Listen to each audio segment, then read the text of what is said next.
됩니다. 국회 파행으로 인해서 국회가 제 역할을 하지 못하고 있습니다. 국민 여러분들께 진심으로 송구스러운 마음입니다. 그동안 물밑에서 진행되어 온 국회 정상화 협상이 막바지 단계에 접어들었습니다. 이인영 원내대표께서 저에게 전화를 걸어와 다시 한번 국회 정상화 의지를 밝혔습니다. 또 나경원 자유한국당 원내대표도 어제 민주화 정의당 원내대표 신임 인사 자리에서 국회 정상화를 위한 모든 준비는 돼 있다고 말한 만큼 파행 없이 6월 임시국회만큼은 개회할 수 있겠다는 기대를 가지고 있습니다.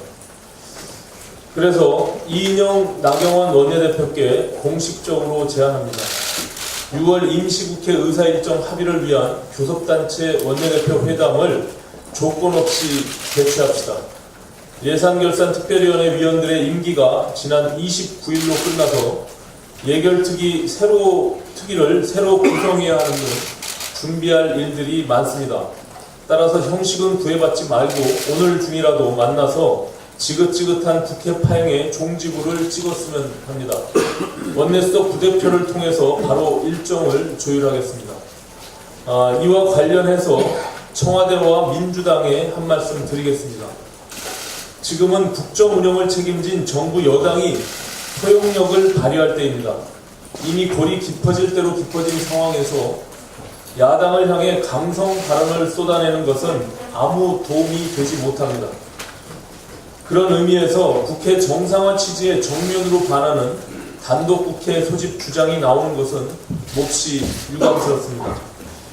국민이 바라는 것은 여야가 사이좋게 공론해서 모처럼 생산적인 국회의 모습을 보여주는 것이지 단독 국회를 열어서 또다시 갈등 위에 새로운 갈등을 쌓고 국회 파행을 장기화하는 것이 결코 아닙니다. 아무쪼록 교섭단체 대표 회담을 통해 국민 여러분이 바라시는 국회 정상화를 이뤄낼 수 있도록 바른미래당이 앞장서겠다는 것을 다시 한번 약속드립니다. 지난 26일 정부가 추진하던 제3의 인터넷 은행 사업자 선정이 무산된 바가 있습니다. 사업자 선정을 신청했던 키움뱅크와 토스뱅크가 각각 혁신성과 자본 조달 능력 부족을 이유로 모두 탈락했습니다. 그런데 이와 관련해서 정부 여당이 문재인 정부의 재벌개혁 의지를 의심케 하는 황당한 주장을 하고 있습니다.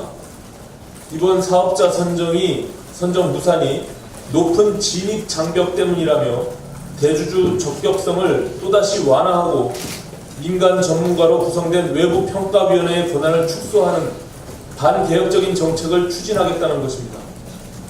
지난해 국회는 경제 살리기에 동참하는 차원에서 은산분리 원칙 완화라는 비판을 감수하면서까지 비금융 주력자의 대주주 지분율을 34%까지 허용하는 인터넷 전문 은행법을 통과시켜줬습니다.